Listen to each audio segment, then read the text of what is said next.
In a forgotten corner of the world, tucked far away from the noise of cities and the rush of cars, there was a small village named Elderbrook. The village was simple, cobblestone streets, candlelit homes, and old oak trees lining the dusty roads. People here lived slowly, gently, and closely, and among them lived an old lady named Mabel. Mabel's house stood at the edge of Elderbrook, right beside the forest where the wind sang through the trees. It was a tiny wooden cottage, with a squeaky door and flower pots made of broken cups. The roof leaked when it rained, and the windows rattled when the wind howled, but to Mabel, it was a palace. She had lived there for more than 50 years. She had once been a teacher, and her husband, Peter, had been a woodworker. They had no children of their own, but they had loved each other deeply. When Peter passed away,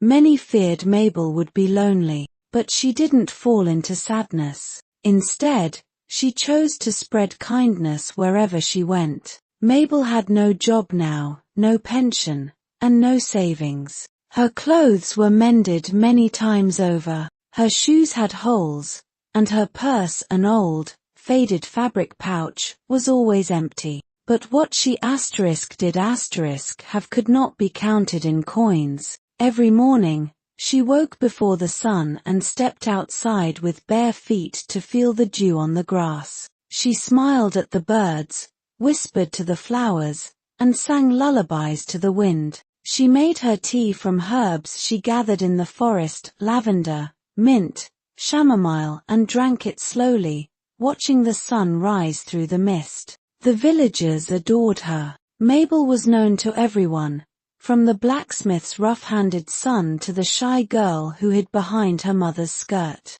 Children would knock on her door with drawings, bruised knees, or broken toys, and Mabel always welcomed them with open arms and a warm voice.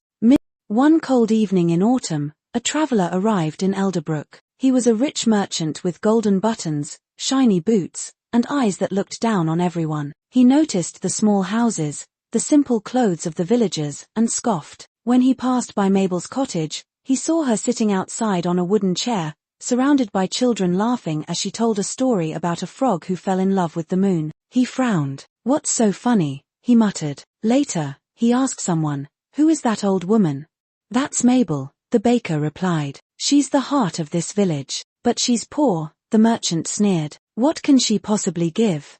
The baker smiled. "Come back tomorrow. You'll see." The next day, the merchant returned and found Mabel alone, watering her plants with a chipped teapot. He approached her, curious. "Old woman, tell me something. You have no money, no family, no possessions. How are you happy?"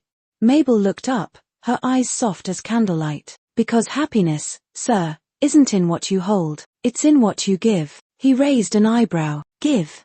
You have nothing to give." "Oh, but I give every day," she replied. "I give time, attention, love, stories, warmth. I give smiles to those who have forgotten how to smile. And in return, I receive something more precious than gold, connection, peace, and joy." The merchant was silent. That night, he stayed in the village and watched. He saw children bringing her apples and drawings. He saw young mothers asking her for advice. He saw a group of teenagers sitting silently by her porch, listening to the way she spoke to the stars. And slowly, he began to understand. Years passed. Mabel grew older, slower, her steps lighter, her voice softer. One winter, snow blanketed Elderbrook thick and heavy. The roads were frozen, and many homes ran out of firewood. But not Mabel's. Each morning, villagers came one by one. Some brought soup, others brought coal, wool, or warm mittens.